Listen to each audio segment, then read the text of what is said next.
everyone, and welcome to What's Up? I am Brian Field, and I will be your host. I had this crazy idea in the back of my mind that I wanted to make a podcast, and so here I am. This is episode 1 of What's Up.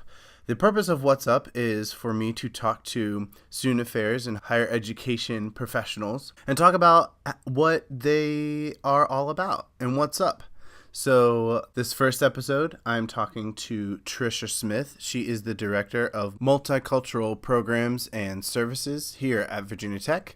And you know those people who you meet and you think they are fascinating and they have a really great backstory?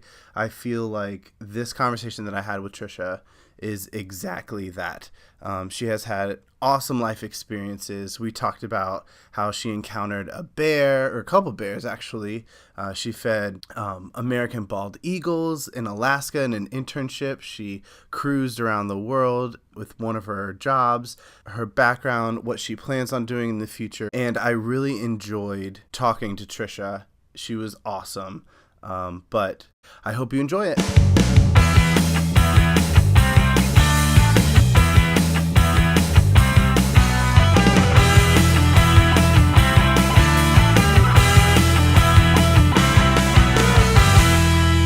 So, like I said, you're my first interview. You're my guinea pig. Awesome.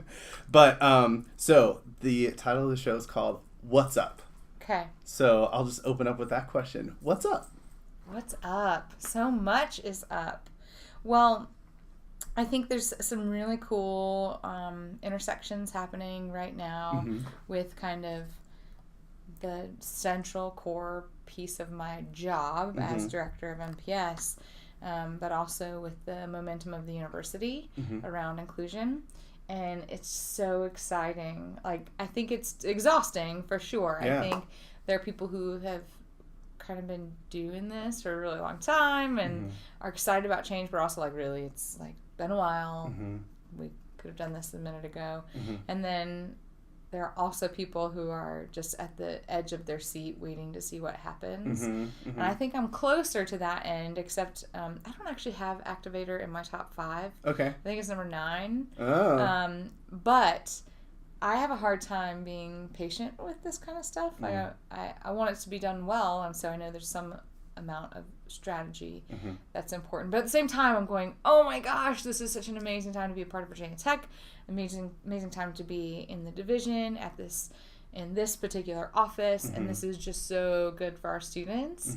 So that's been on my mind a lot lately. Yeah, I know me going through the higher education program, you don't really realize what's going on until you take a step back.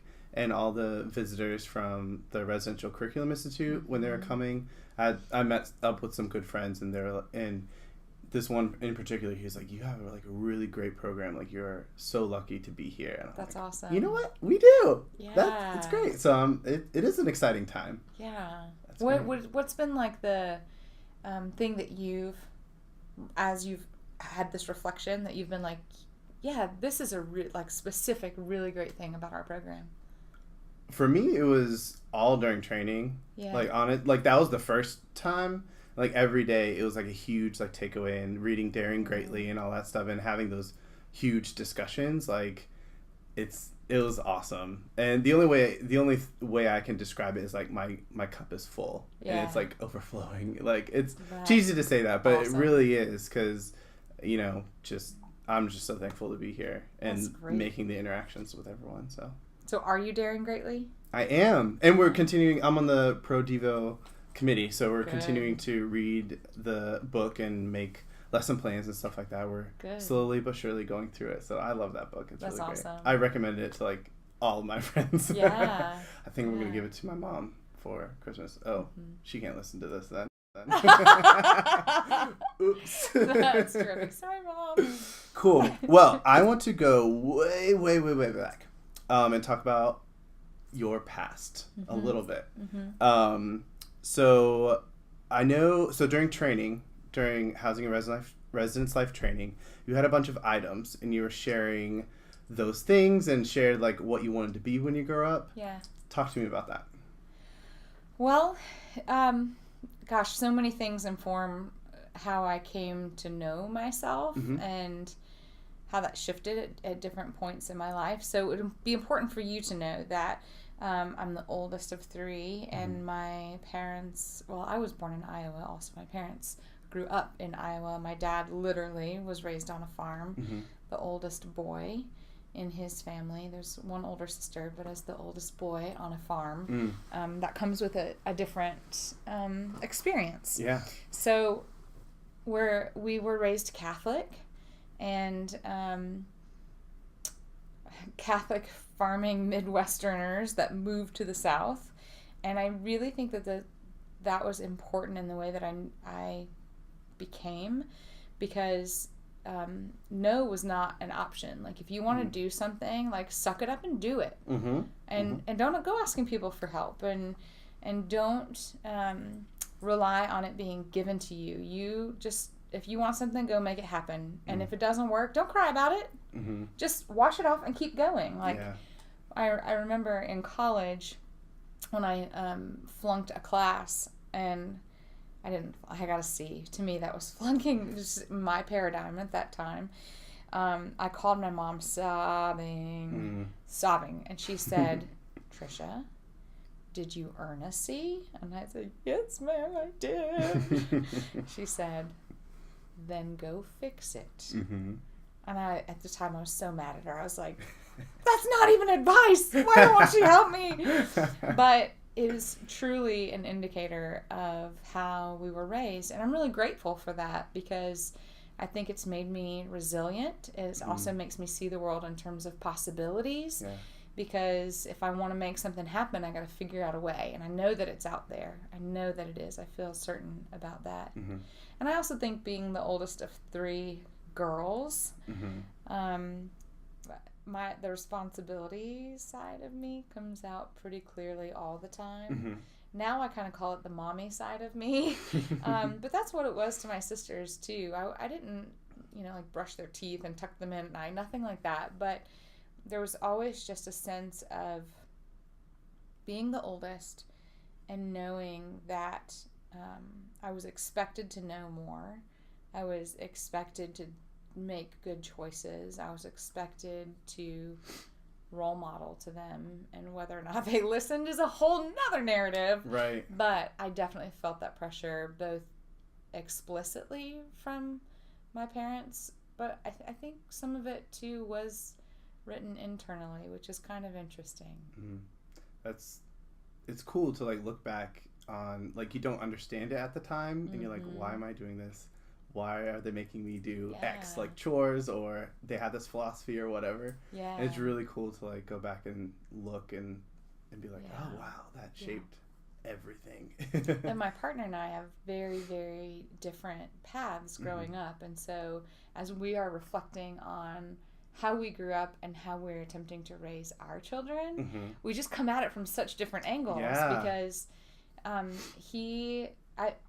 this is one very, very small example, but he was allowed to use the money that he had earned or saved for chores and whatever on, like, a Nintendo.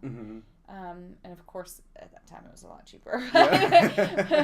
But my kids really, really want a DS, 3, I don't know what it's called. Well, yeah, D3, the Nintendo DS. The little handheld thing. Yep. Yeah. You got it. And we were not allowed to have gaming system, and I don't want a gaming system in our house. I just think it's a time suck.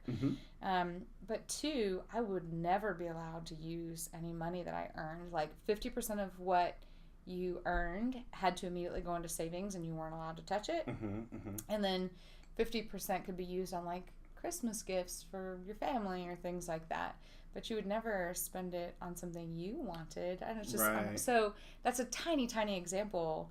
But when it comes to, like, writing someone else's future and what they're going to look back on and remember, it's just really fascinating to figure out, am I messing them up? I think we're doing okay. And everybody gets through it. And you won't know until later, much later. Much later. No, yeah, so true. I'm sure. I picture you as, like, the fun, cool mom. I don't know. Depends on the day. I guess. Yeah. Do your best every day. And we say a lot in our house. be kind, practice kindness, because it's really hard. And practice is a really good word for it, because when you're tired at the end of the day, you feel like your family should be the ones that understand, that you can just take it out on them, or just that they would get why you're grumbly mumbly. But they're the people that most deserve your kindness and your smile. And so we say that a lot. Be kind. Let's use our kind words. Hang on a second, I have to breathe so I can think kindly. That's good. That's awesome. Yeah. What did you want to be when you grew up? So this is an easy answer for me, because I had Miss Barker in the 3rd grade for math class, and she made me feel brilliant. Like, I just knew, like, math is my thing. I love math. And because I had Miss Barker, I wanted to be Miss Barker. Not just I like math, but I want to be a math teacher so I can make other people feel the way that she made me feel. I don't think that I would have articulated that in the 3rd grade, but for sure, that's when the first time I knew that was math teacher. I'd always kind of thought about wanting to be a helper of some sort, and then when I realized, oh, I got this math thing, it's working for me, and I could be a teacher, which is a helping field. This is lining up perfectly. And literally every year, whoever my math teacher was, that's the grade of math I wanted to teach. Yeah. I was like, oh, 4th grade math. Oh, 5th grade math. Oh, junior math. Everything just became more and more exciting until the class that I mentioned, until I didn't do so hot in math. And I thought, oh, gosh, this is really bad. Yeah. Really bad. Wow. Yeah. So, math teacher up until college? Yeah, it was my sophomore year in college. Okay. When I actually took my first math class, because I tested out from AP in high school. Okay. And so, wise me, I didn't take math my freshman year, so I took it sophomore year and just completely bombed. I lost all sense of who I was supposed to be and what I was supposed to be doing, and that was an awful, awful feeling. Yeah. And I know it's not unique to me, but it's still like it's so salient when I think about the moment. Like, that feeling in my stomach is like, there it is again. To really, truly be lost. Like, I didn't know what else there was. Like, I've always wanted to do this. So that is the same fall semester, that I became an RA. Okay. And I became an RA because I was paying for college on my own. And so that was a principal driver for me. I also had a really good RA who got me involved in hall council. And she was like, you should be an RA. I said, okay. Pay for my housing and do something you told me I should do. Great, I can do that. Sweet gig, yeah. And so when I had this class experience, I went to my hall director, much like I went to my mother, and sobbed. I said, I don't know what to do with my life. This is so bad. And she said, through a much more lengthy conversation, what do you love about math? And by the end of this conversation, I realized I didn't love math. I love problem solving. Those are related, but pretty different things. And so then began the journey of thinking about what does that mean? I still feel really drawn to this helping stuff. I love being an RA. But what do I do with this problem-solving piece now that I know that there's no way I'm going to be a mathematician of any sort? Right. So she helped me journey what could that mean at my institution, what was available, and knowing that I was a first-gen student, being pretty clear to be supportive and help guide me through that conversation, because there's no way I could have done it on my own. So I definitely credit that to Tanya Poff. Wow. Yeah. That's powerful. Yeah. That's so cool. Where'd you go to? Clemson. Okay. Clemson. Okay. Yeah. Great. And then, so you kind of transitioned to higher education at first, or? Well, as I went through these conversations, I realized that this is a great route for me, but obviously you can't get an undergraduate degree in higher education at the moment, and so I chose speech and communication studies. Okay. For my last 2.5 years. That's what I graduated with a minor in sociology, for 2 reasons. 1, it sounded interesting enough to me, and 2, I could still get out in 4 years and not take on additional debt. and I knew I just needed to get a passing undergraduate degree to be able to be considered for graduate work. And so it worked. That was good. I did learn many things I didn't expect to learn in that program that I still learned, that I still use today, which is really great. But it was definitely a throughway just to get me into graduate school. Definitely. Did you go straight to grad school after? I did, yeah. I went straight to Texas A&M. Okay. I did an ACUI internship after my junior year in college, and then between my 2 years, undergrad and grad school, and then in between my 2 years of grad school. So I did 3 ACUIs along the way just to kind of see some other stuff. Yeah. Different systems. Yeah. So you went to Texas A&M. Yeah. I've never been to Texas. Was it like... Any of Texas? I've not, no. It's a large place. I know. I need to go there. You should go, yeah. Did you really like your grad experience there? Yeah, I did. Now, because Texas is so large, every part of it is really different. So College Station actually is pretty similar to Blacksburg. Okay. Texas A&M is very similar to Virginia Tech and very similar to Clemson. Looking back on it now, I can see that. But it was a really special experience. I was a graduate hall director for 2 years. I had the only civilian residence halls on the quad with the Corps of Cadets. Oh, wow. And at A&M, the Corps of Cadets is 2,000 members, or at that time was 2,000. And so kind of a different experience. It was amazing. And fraternity and sorority life was very, very small at Texas A&M because the Corps was almost a fraternity replacement. Right. Kind of, I would never actually share those words with them, but it was an experience very much like the brotherhood that folks would experience. And so fraternities and sororities were not in mass there. Right. You went to, for one of your internships, you went to Alaska. Yeah. Right? Tell me about that. Well, I was there in the summer. Okay.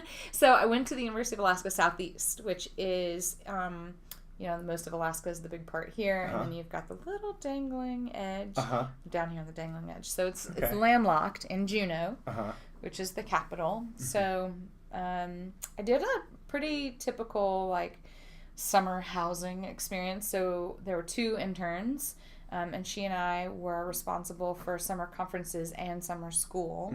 The residential campus was about 3/4 of a mile from the main campus where dining and classes and the student union and all that were. So you had to kind of walk through the woods over one street and through. It was amazing.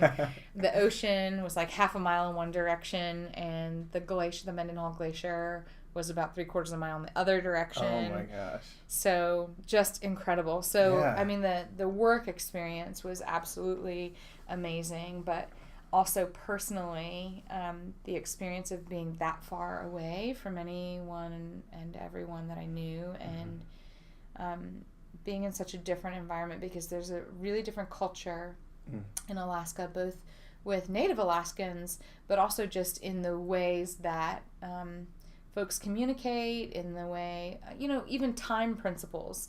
It's a very kind of dominant identity, white culture, United States, to say 15 minutes early is on time is late. We know that fluctuates in lots of other cultures. And so even in Alaska, even though they are United States, pretty different culture to be there, and lots of AmeriCorps volunteers, and really, really a rich experience. What was the craziest thing that happened? The bear. So Tell the bear. There were lots of really cool things. Can I share 2? There were 2 really cool things. So one was the day that we were walking to campus, and a little black bear crossed across the path where we were walking. We were like, oh, so wait a minute. Yeah, that bear's cute, but where there's a small bear, there's a mama bear. Oh my gosh. And so she came right across the path, and she stood up on her legs and was like, rah! And we just completely froze. We had our little bear bells on our bags and stuff like that. So she just kind of was like, don't.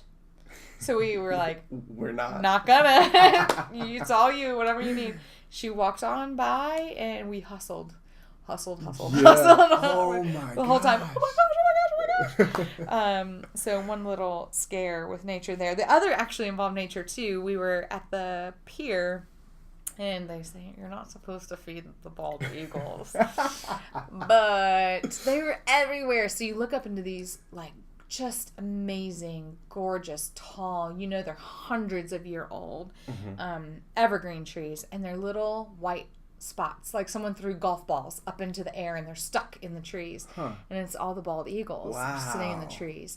So it's like you can't even fathom. I can't believe I'm here right now. This is real. This is on National Geographic. It's not something I live. Right. And so we were out at the pier, and like you see the whales go by and all kinds of animals, and one of the fishermen said, "Hey, do you want some of these?" Like they were like bait fish basically. He was going to be throwing them out. And we were like, "Yeah, we do." So the other intern, Tiffany, was on the shore, and she like set up her camera, like laid it out, and I ran over into the shot and laid the fish out to try to get them to come. Yeah, the eagles to come. And it was really too close for comfort. But they came. They came? Oh, they came. How many? And we got some amazing shots. There were probably, several of them were just like, dive in, scoop out really quickly. Because they also literally have a pecking order of who gets to eat first and that kind of stuff. So, for a while, there was like 6 of them on the beach just like fighting over these little fish. And we were going, I can't believe we just did this. Oh my gosh, we're going to get in so much trouble. Yeah. But it was so amazing. Oh my It was gosh. So beautiful. Awesome. So I broke the rules for one teeny tiny moment. I did. But it was awesome. I wouldn't do it again, but it was really cool. Right. It was really cool. So what I'm hearing you say is don't let your kids listen to this. It's important that they know we all make mistakes. You're right. And we learn from them. You're right. You're absolutely right. Wow, that is so cool. I can't imagine being up in Alaska. Yeah. Like you said, like being so far away from home. But I've seen pictures of people like going on cruises and stuff, and they're just like amazing. And I was on a cruise, so like living there. Yeah. How cool. Yeah. That's so the cool. Daylight thing was not as hard to get used to as I thought, because everyone had blackout shades. Like in our apartment, we had blackout shades. Okay. But 23 hours of daylight is legit. So if if we went out for dinner and stayed for drinks, and if you walk out of the bar at 1 a.m, it's like daytime. Oh, I can still see everything. Yeah. It's just when that's not your everyday experience. Yeah. It's odd, but I can see how it would feel just completely normal too. Wow. Yeah. That's so cool. Yeah. It was very neat. And you brought up a good point. I mean, they're still a part of the United States, but there's such a huge different culture up there, I'm sure. Yeah. Everybody say, you're from the lower 48.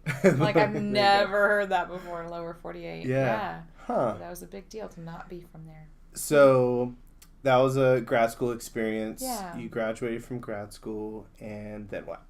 Then I knew, I should tell you that this is something else I got from my parents too. My whole entire family lives in Iowa. Everyone. There are a couple in Nebraska, a couple in Wisconsin, but they're all in Iowa. And when I was 4 and my sister was 2 and my mom was just about done being pregnant with my sister Billy, they just got in a U-Haul and they started driving. They decided we have to go do this on our own, or we're never going to do it. And so that's how we ended up in South Carolina. We had to stop and have my sister in North Carolina, and then my dad built the home that my mother still lives in South Carolina. So this itch to go and see something and do something is very much my family too. So my family still lives in South Carolina. My sisters, my niece and nephews, and when I went to Texas, I knew there's more. I need to go. And so my goal leaving grad school was to either live in a large city or go further west. Okay. And so my on-campus process took me to DePaul in Chicago. Okay. And the University of Arizona in Tucson. Those were my top 2. I went to a couple places, but those are my top 2. And I was like, oh my gosh. this is what I asked for. Yeah. What do I do? I got offers from both, luckily. But there's something that happened for me at the U of A that was very similar to when I stepped on campus at Texas A&M. I just knew. Have you ever had one of those experiences where you're like, I don't know what's going on, but it just feels right. Like people are people I can see myself hanging out with, being really rich colleagues with. Absolutely, yeah. This place offers so much for me to both just have the things I love about my life, but also to learn more about what I might love. And the desert was beautiful in a way I would never, ever have imagined describing beauty. Yeah. So everything about it, professionally and personally, was a really good fit for me. So I went to be a full-time hall director there. Awesome. Yeah. That's so cool. And how long did you stay there? 3.5 years. Okay. And while I wouldn't normally advocate for folks to leave at a half, that the culture there was really focused on each person being their best selves and getting really rich experiences in whatever way that meant it happening. Like the professional development lens on the professionals in that program was just really well-rounded and balanced, fit certainly my own philosophies. And so I had the opportunity to do semester at sea. So I actually left in December to get on semester at sea in January. And so I did that in spring of 2005 before coming to Virginia Tech. That's cool. So it was only one semester. Yeah, 104 days. Okay. Yeah. How was that? Kind of awesome. Yeah. How was that? That's such a broad question. Duh. Yeah.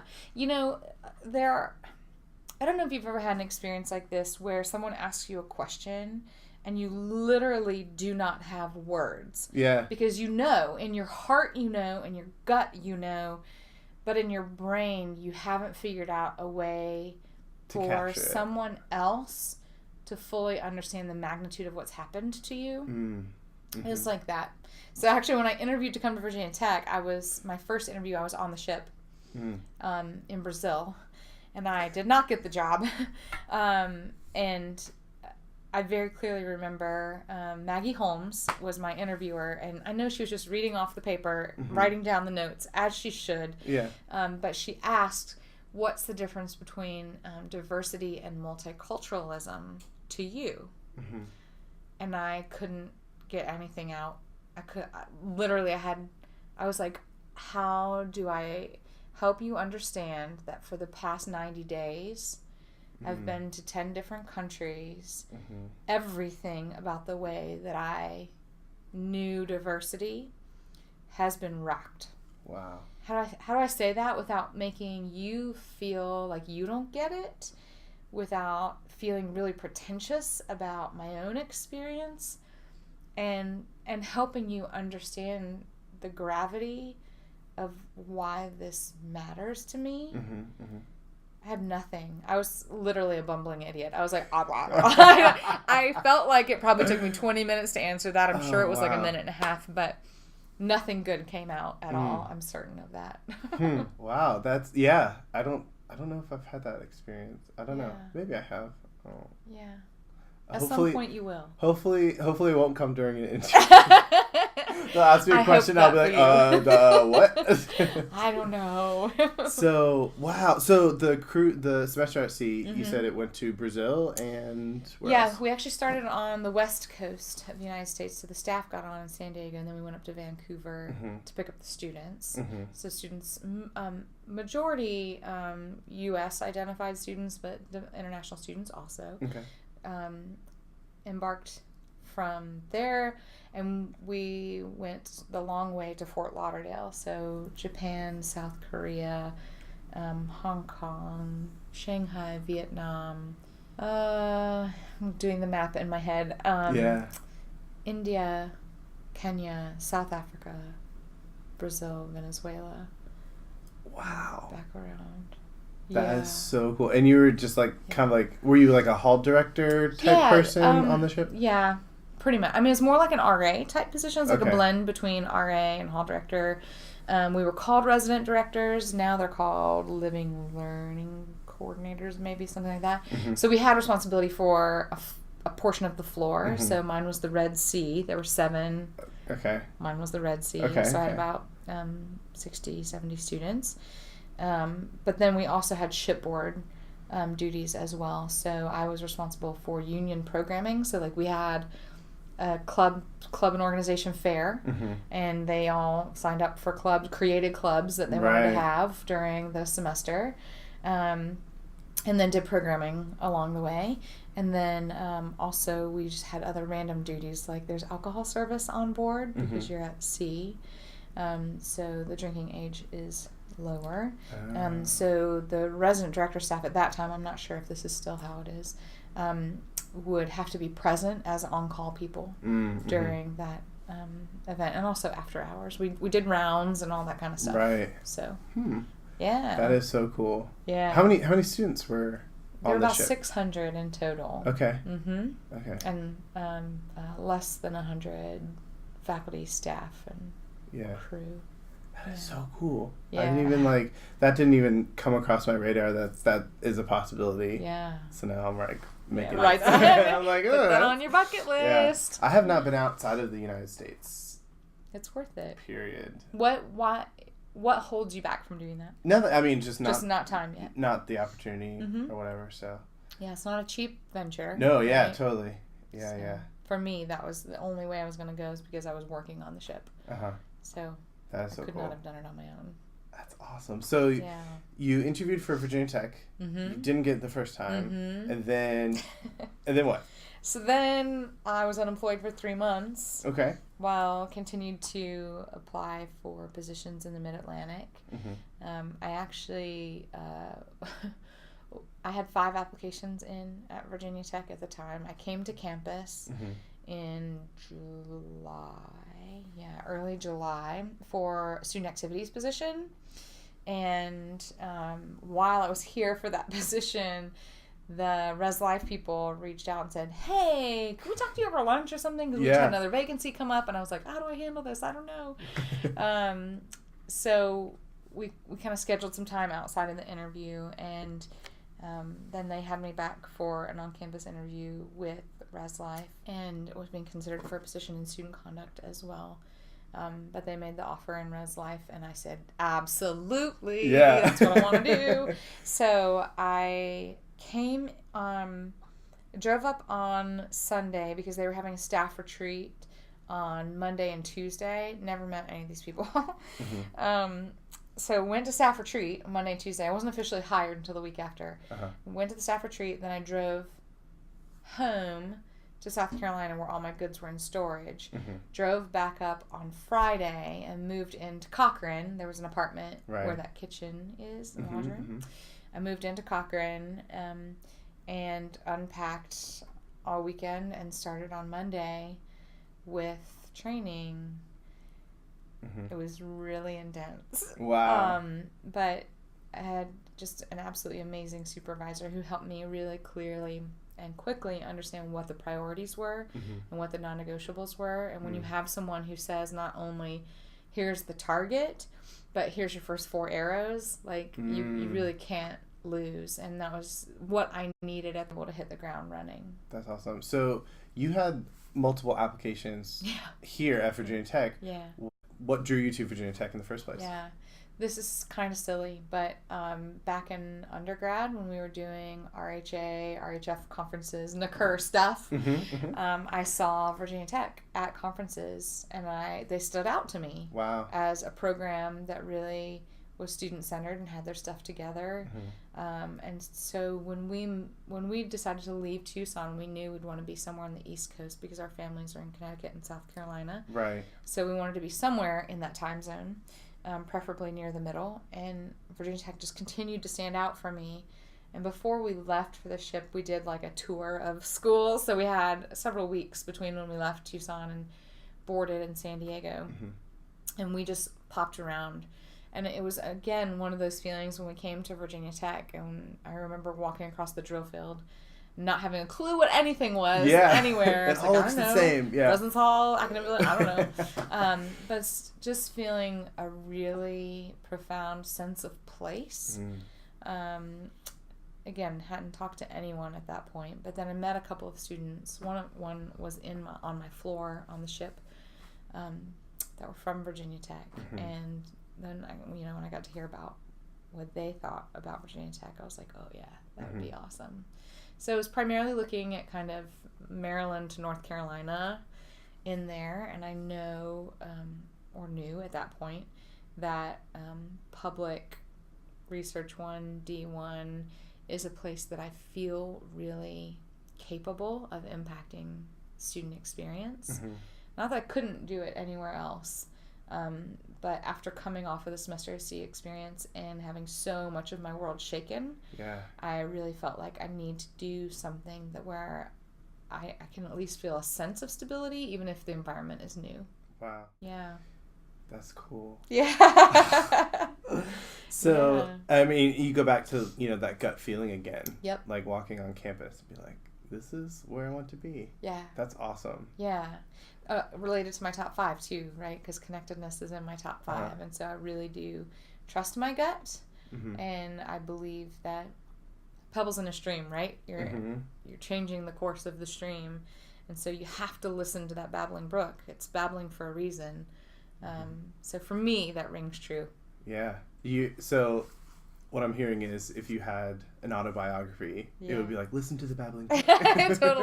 Totally would be a Tricia theme Smith, in there. my babbling brook. But it's really hard to develop that listening ear when it comes to yourself because, I told you at the beginning, like my family really, everyone's family really influences how they become, and that wasn't something that I was taught to do. I was taught to make up your mind, dig in your heels, and do it. And there's not a lot of time for listening in that model, right? It's just about get it done. Like, we are farm people. Yeah. The corn has to be. You have to get out there and weed the beans. And so it wasn't something. It wasn't like punished or rewarded, not that kind of structure. It was just didn't happen. Right. And so for me to find a way to listen to myself took a lot of work. And it still takes a lot. It takes practice every single day to say, now, am I just following this rule because I was taught to follow rules and I know that you're rewarded if you play within the system? Or am I listening to my gut and taking a step outside of the system when the risk is worth it? Yeah. Because my gut says the risk is an important risk to take. Absolutely. So you've been here at Virginia Tech for how long? 9 years and 3 months. Okay. So, not that you're counting. In my 10th year. And the positions that you've had up till now have been? When I arrived, I was an area coordinator. Okay. Went through the search process through national search to become an assistant director. We don't have an area coordinator here anymore. Just as the department has morphed, it kind of fell away. So I was an assistant director for several years, and then spent 3 years as associate director, and that was a central office position, definitely a little bit further from students and thinking more systems level. How are we designing policies, practices that align talent on the front line to impact student success. And then 11 weeks ago, 11 weeks ago, moved over into this role as the director for Multicultural Programs and Services. Cool. Yeah. So we're here. We're in the now. We're in the now. Here we are. So briefly, like, what do you do now? What is your position? We'll just start with that. Okay. So there are 24 departments in the Division of Student Affairs, so I'm the director of one of those. Okay. So there's some things that you can correlate to all directors. Accountability for office function, mission-driven decision-making, strategic planning, both fiscally but also programmatically. So that's true for me. The day-to-day, I need to make sure that our office it provides strong advising for the 5 university chartered student organizations that we advise. So of the 20 on this campus, 5 of them are housed in MPS. We don't take that lightly.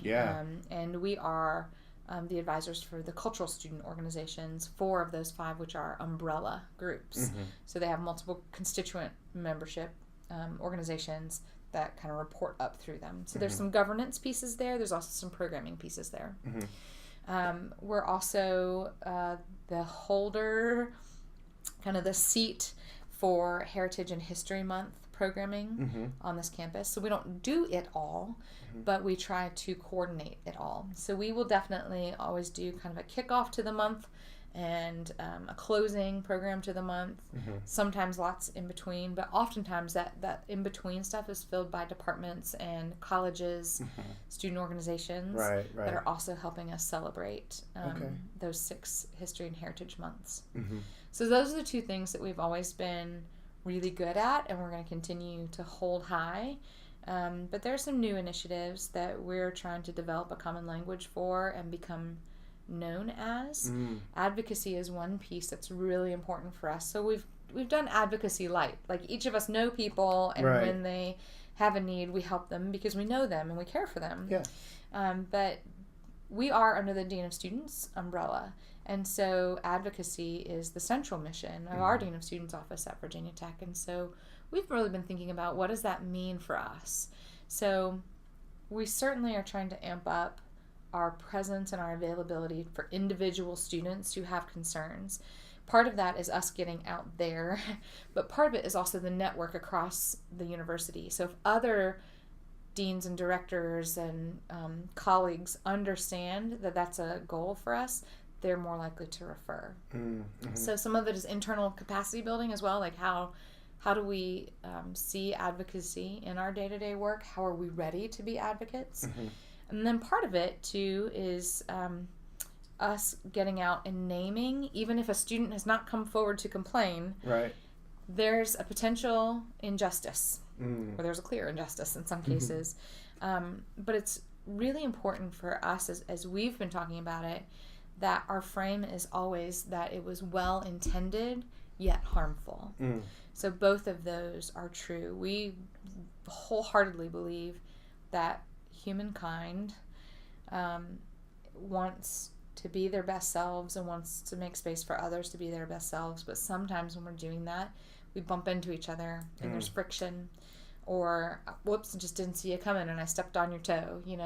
That doesn't mean your toe doesn't hurt. Your toe hurts, and I also was just trying to make room for both of us. And so that lens on advocacy is really important for us moving forward. Wow. What a great visual. The stepping on people's toes. Thanks. Like, you don't mean to, but it still hurts. There's a lasting impact.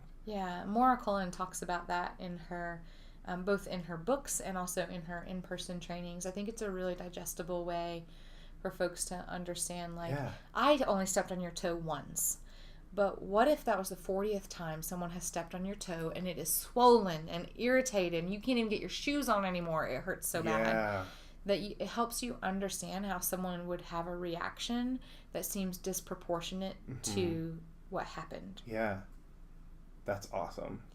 That's really cool. I think so too. You said, this is a new position for you. What are you most excited about starting off? I know you're excited about everything. I'm an excitable person. I am naturally hopeful, which is helping me see the world in terms of possibilities. What am I most excited about? I think that in general, folks have pretty low expectations of us right now in comparison to the capacity that we have. So what excites me specifically about that, I know that we are going to have a really positive impact on this campus, on the long-term kind of strategy of the university, of the day-to-day experience, especially for underrepresented students, but for all students. And that is in large part due to the agency of the team. I have just amazing, passionate, talented team members. There's only just a handful of us, literally, in this office. And so to think about the amount of opportunity ahead of us doesn't seem insurmountable. Because I know who we are. And this is, we're going to take small steps and keep kind of chunking away at this. Because there is a lot of work for us to do. But when I look around and think, oh my gosh, this person is having these conversations, and this person has inserted themselves so that we have a voice in this arena. These people are building networks in this way. It's just absolutely phenomenal to know that our relationship span is just such a wide net, and these people really, truly care about inclusion at Virginia Tech. It needs to come all together. Yeah. Like, you have all these influences everywhere. Yeah. Now we just have to bring them together. Yeah, we've got to tell our story. I mean, that's everybody's charge, right? Yeah. Both as individuals and as departments. And our story has been somewhat quiet for a few years. And so for us, we've been talking a lot about how do we tell people who we are and what we want to be, and how do we partner with folks. We're in control of that.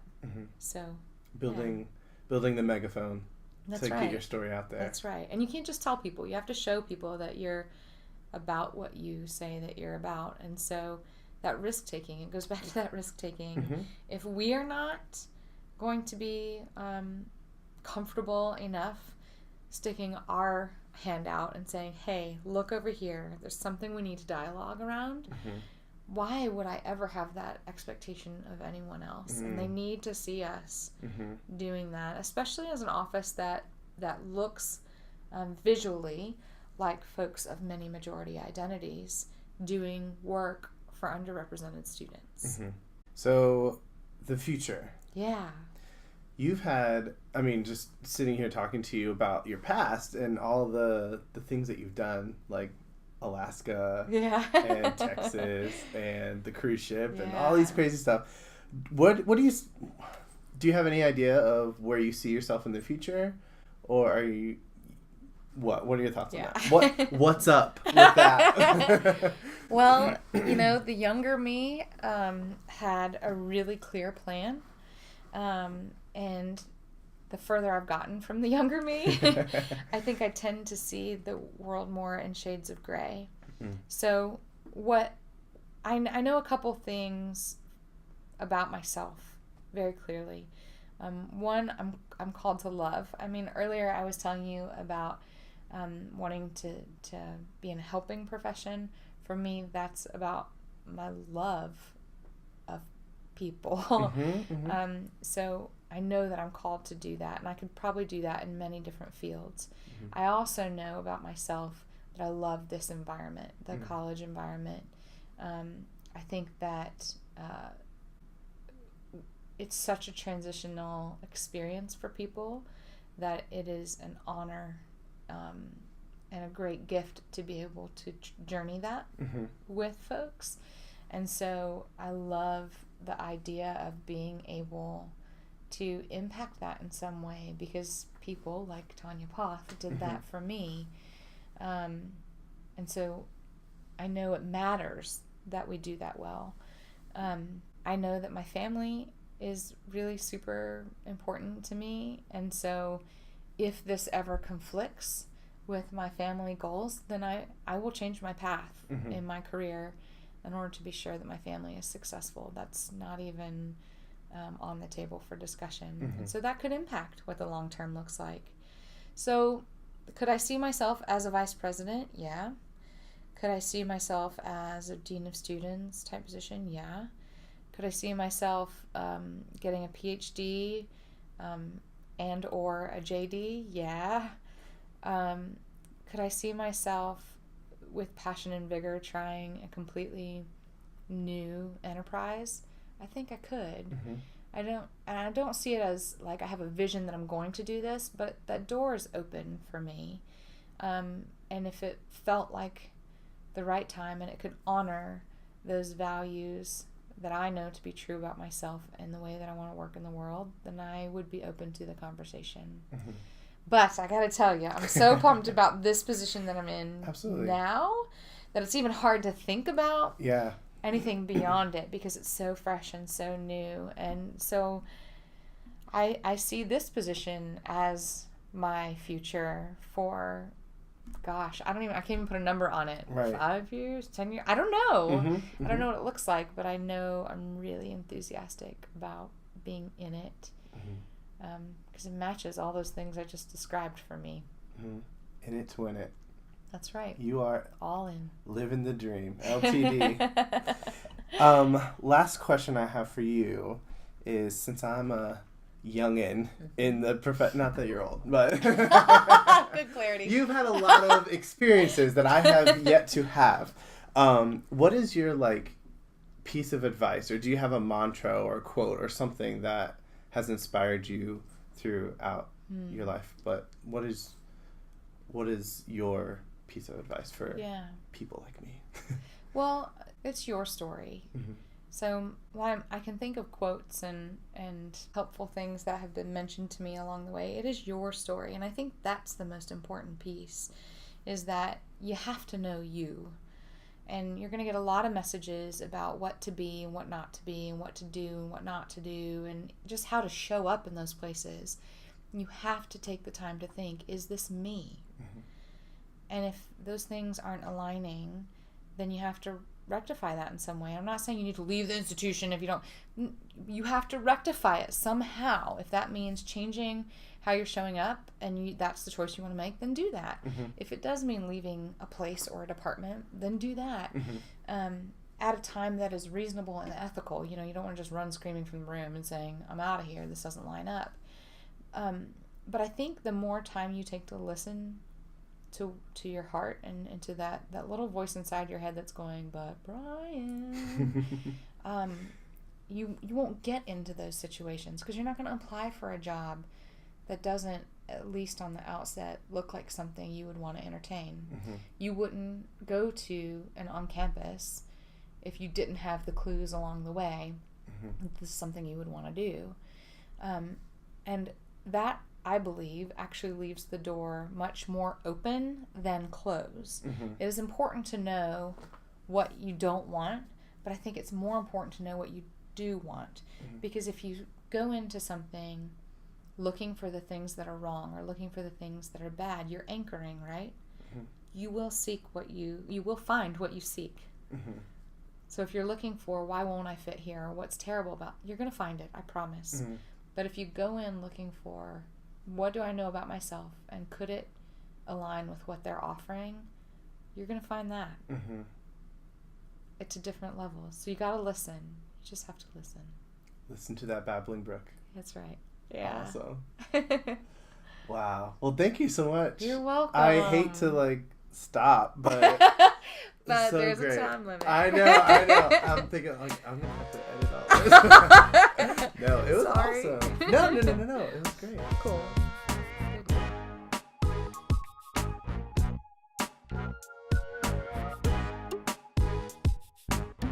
Well, thank you all for listening. That's what I have for you for this first episode. I hope you had a great time listening to our conversation. Like I said, Tricia is just great. I've never had a boring conversation with her. She always makes you laugh, and I always leave with a really good takeaway from her. So if you have a chance, if you're at Virginia Tech, definitely go by the Multicultural Programs and Services office. It's located in Squires. Or if you want to reach out to her, if you want to see what she's doing, you can follow Tricia on Twitter. Her Twitter handle is Talk2Tricia. And if you want to follow Multicultural Programs and Services, their Twitter handle is VT_MPS.